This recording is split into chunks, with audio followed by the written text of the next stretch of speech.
السلام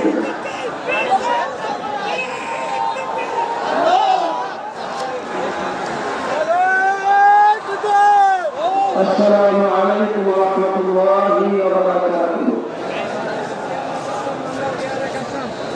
بسم الله الرحمن الرحيم. نحمده ونصلي على رسوله الكريم الرحيم. فأعوذ بالله من الشيطان الرجيم. بسم الله الرحمن الرحيم.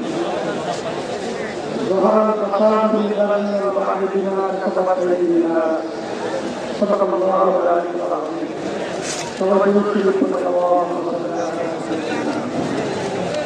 سيدنا وحبيبنا ومولانا محمد صلى الله عليه وعلى اله واصحابه وسلم. আজকের সমাবেশ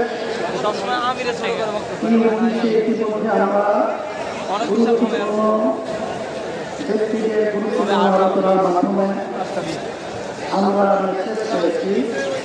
আমাদের বাংলাদেশের লক্ষ্যে আমরা গঠন করার দায়িত্ব পালন করব।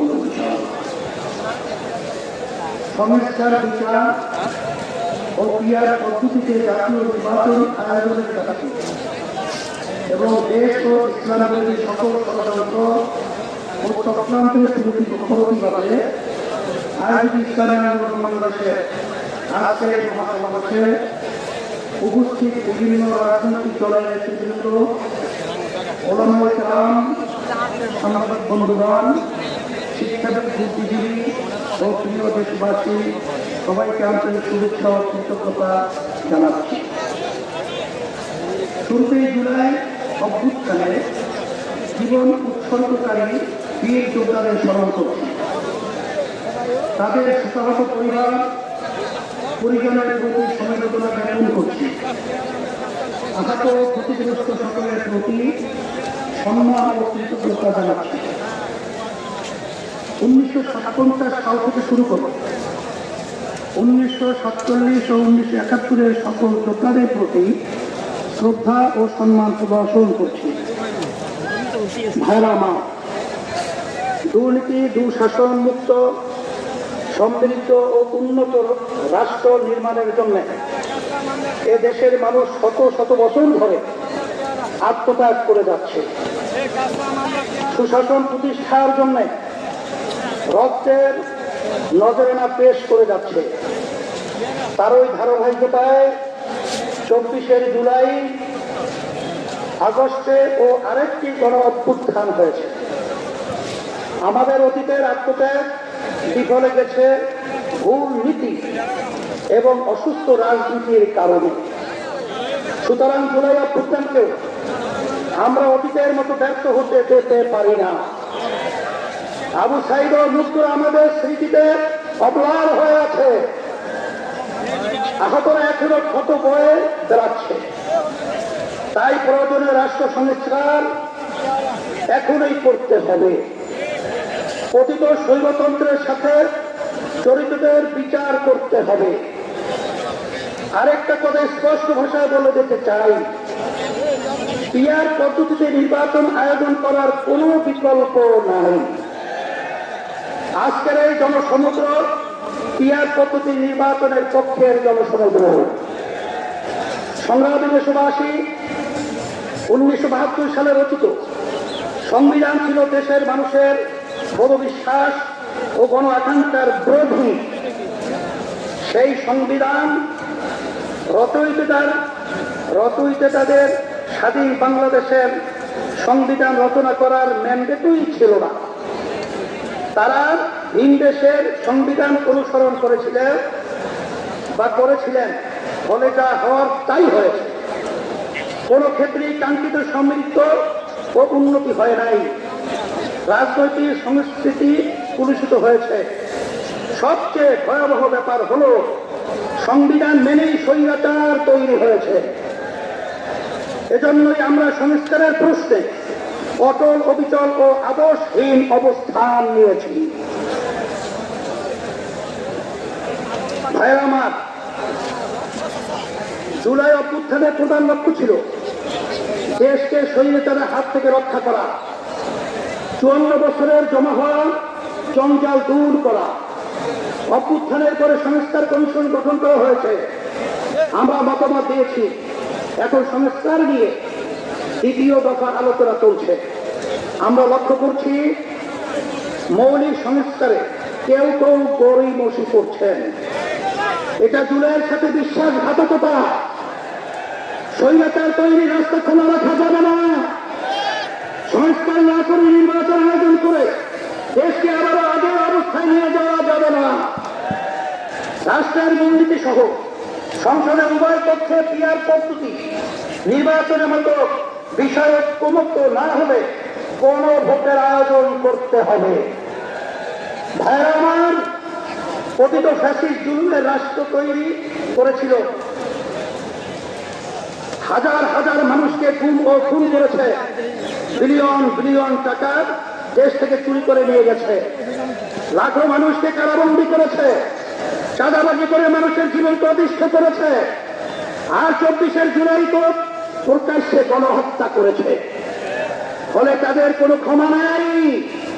যারা সরাসরি ফৌজদারি অপরাধের সাথে জড়িত ছিল তাদের বিচার করতে হবে। যারা অপরাধের সহায়তা করেছে তাদেরও বিচার করতে হবে। বিচারের ক্ষেত্রে কিছুটা অগ্রগতি হলেও কথিত সরকারের অধিকাংশ মন্ত্রী, এমপি এবং নেতারা এখনো জেলের বাইরে। অনেকেই দেশের বাইরে থেকে উস্কানি দিয়ে যাচ্ছে। আজকের এই মহাসমাবেশ থেকে ঘোষণা করছি, অবিলম্বে ফ্যাসিবাদীর সাথে জড়িত সকলকে শাস্তির আওতায় আনতে হবে। আরেকটা কথা বলি, সুপ্রিম কোর্টে বিচারপতি নিয়োগ দিয়ে অতীতের মতোই বাতাসে নানা রকম কথা ভাসছে। আমরা আমাদের চোখ কান খোলা রেখেছি। যোগ্যদের বাদ দিয়ে যদি তথাকথিত স্বভাববদ্ধ রাজনীতিবিদদের নিয়োগ দেওয়া হয়, তা কারোই বা কারো জন্যই সুকুমার হবে না। প্রিয় দেশবাসী, দেশের সকল মানুষের ভোটের দাম সমান। কারো ভোট যাতে অবমূল্যায়ন না হয় সেই ব্যবস্থা করতে হবে। তাই আগামী নির্বাচনে সংসদের উভয় পক্ষে অবশ্যই পিয়ার পদ্ধতিতে নির্বাচন দিতে হবে।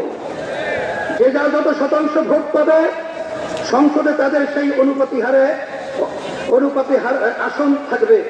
এই পদ্ধতিতে রাষ্ট্র পরিচালনায় সকলের মতের প্রতিফলন ঘটবে। কোন দল জালেম হওয়ার সুযোগ পাবে না। এটা জিঞ্জির দাবি, এটা এখন জনগণের দাবি, দেশের অধিকাংশ রাজনৈতিক দলের দাবি, সকল ধর্মের মানুষের দাবি। আজকের এই মঞ্চ এটা আবারও প্রমাণ করেছে। ভাইরা আমার, আমরা বারবার রক্ত দিয়েছি কিন্তু সফলতা পাই নাই, কারণ আমরা প্রতিবারই নেতা ও নীতি বাছাই করতে ভুল করেছি। আমরা 54 বছরে অনেক দলকে দেশ শাসন করতে দেখেছি, কিন্তু ইসলামকে এখনো ক্ষমতায় নিতে পারি নাই। এবার ইসলামপন্থীদের ঐক্যের ব্যাপারে বড় প্রত্যাশা তৈরি হয়েছে। আমি শুরু থেকে ইসলামপন্থী সকল ভোট এক বাক্সে আনার কথা বলে রাখছি। আগামী নির্বাচনে শুধু ইসলাম দলই নয়, ইসলামী দলই শুধু নয়, বরং দেশপ্রেমিক আরো অনেক রাজনৈতিক দলও এক বাক্সে নীতিতে আসতে পারে ইনশাআল্লাহ। যদি আমরা একত্রে নির্বাচন করতে পারি, যদি কার্যকর ঐক্য করে তুলতে পারি, তাহলে বাংলাদেশে ইসলামপন্থীরাই হবে প্রধান রাজনৈতিক শক্তি। রাষ্ট্র পরিচালনার দায়িত্ব আমাদের হাতে আসবে ইনশাআল্লাহ। প্রিয় দেশবাসী, অন্তর্বর্তীকালীন সরকার জুলাই অভ্যুত্থানের ফসল এত জনসমর্থন নিয়ে আর কোন সরকার দায়িত্ব গ্রহণ করে নাই। আমরা নিঃস্বার্থ বলে এই সরকারের পাশে দাঁড়িয়েছি। সরকারকে বলবো, সংস্কার, বিচার ও সুষ্ঠু নির্বাচনের যে অঙ্গীকার নিয়ে আপনারা দায়িত্ব নিয়েছেন, সেই দায়িত্ব পালনে অবিচল থাকুন। কারো দ্বারা প্রভাবিত হয়ে লক্ষ্য থেকে বিচ্যুত হবেন না। নিরপেক্ষ থেকে দায়িত্ব পালন করুন।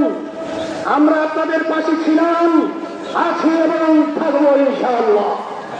প্রিয় ভাইরা আমার, আইন শৃঙ্খলা পরিস্থিতি, রাজনৈতিক চরিত্র, চাঁদাবাজির ক্ষেত্রে অবস্থার এখনো কোনো পরিবর্তন হয় নাই। একটি দলের বিরুদ্ধে অভিযোগ উঠেছে, কারো নাম ধরে সমালোচনা করতে চাই না।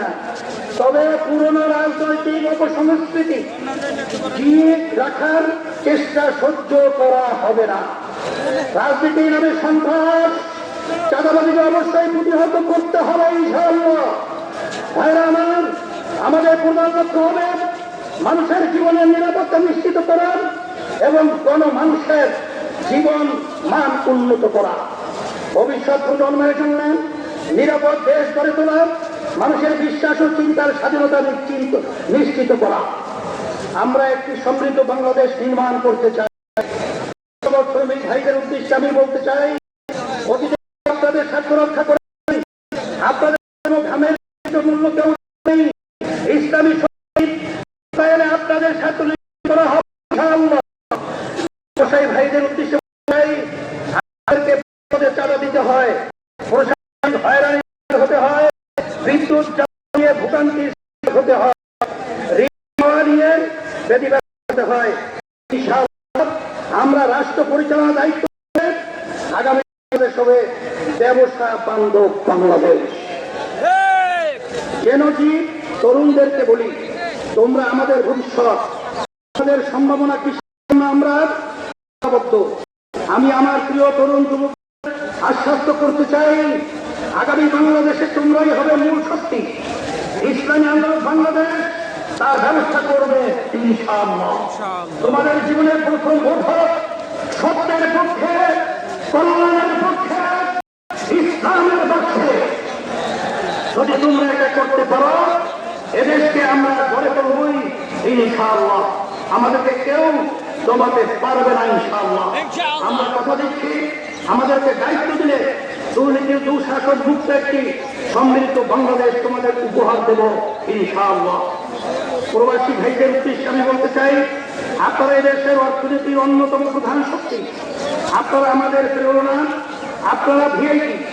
আপনাদের উপযুক্ত সম্মান এবং ন্যায্য পাওয়া নিশ্চিত করার জন্য যা যা করার দরকার আমরা তাই করব ইনশাআল্লাহ।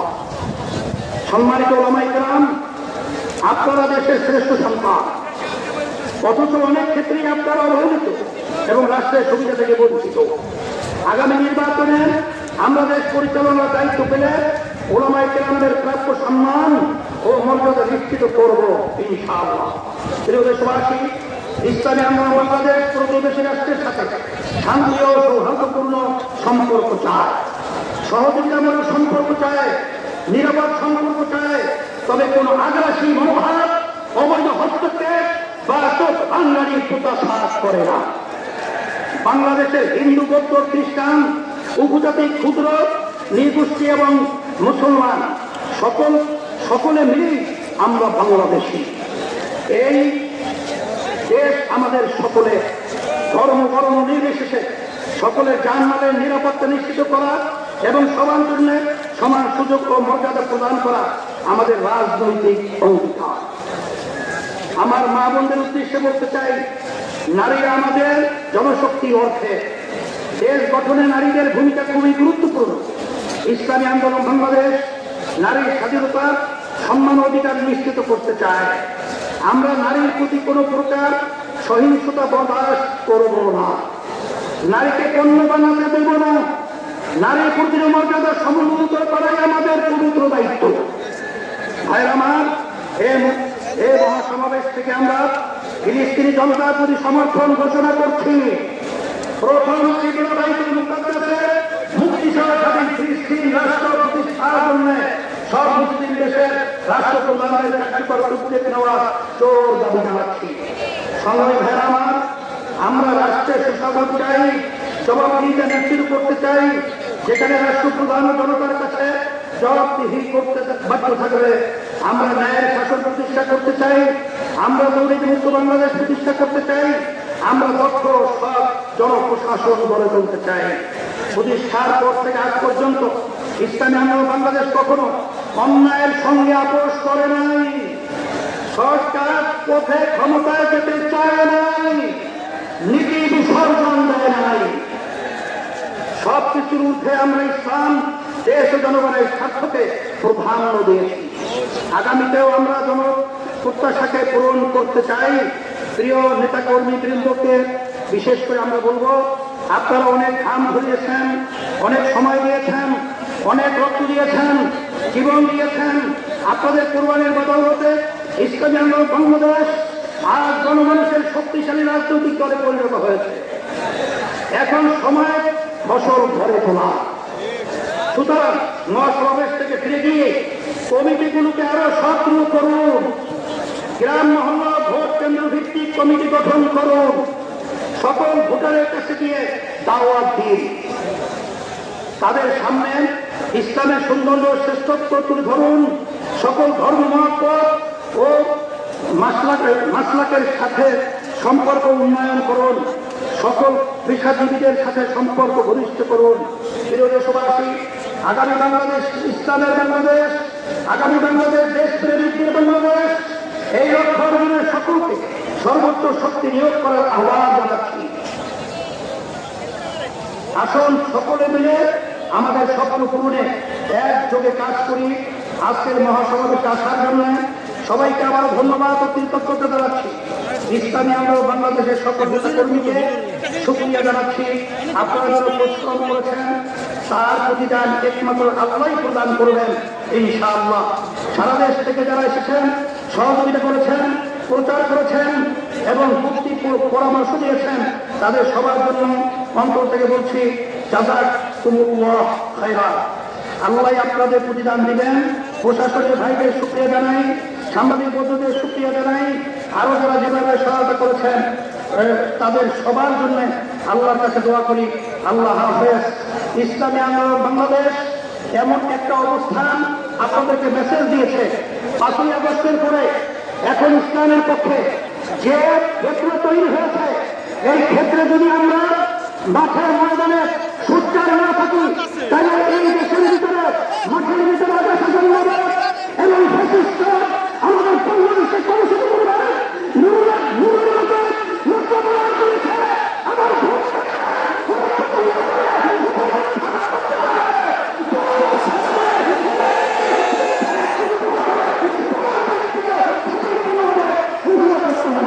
আল্লাহ সকলকে আমরা আলোচনা শেষ করছি। আলহামদুলিল্লাহ, আল্লাহ সকলকে ভালো কবুল করে। বিশেষ করে যারা যশোর থেকে বিভিন্ন জায়গা থেকে আসার পথে যারা স্বাগত গ্রহণ করেছে, আল্লাহ তাদের স্বাগত করবে, আল্লাহ তাদেরকে দান করুন এবং যারা আহত হয়েছেন আল্লাহ তাদেরকে সুস্থ করুন। সবাইকে ধন্যবাদ এবং আল্লাহ কবুল করুন। আমরা সবাই একত্রিত হয়ে ইসলাম দেশ মানবতার কল্যাণের জন্য কাজ করতে পারি। আল্লাহ সবাইকে ভালো রাখুন। আল্লাহ তৌফিক দেন। আর রাষ্ট্রীয় পর্যায়ে ইসলাম ক্ষমতায় যায় এই আশীর্বাদ ব্যক্ত করে শেষ করছি। আসসালামু আলাইকুম ওয়া রাহমাতুল্লাহি ওয়া বারাকাতুহু।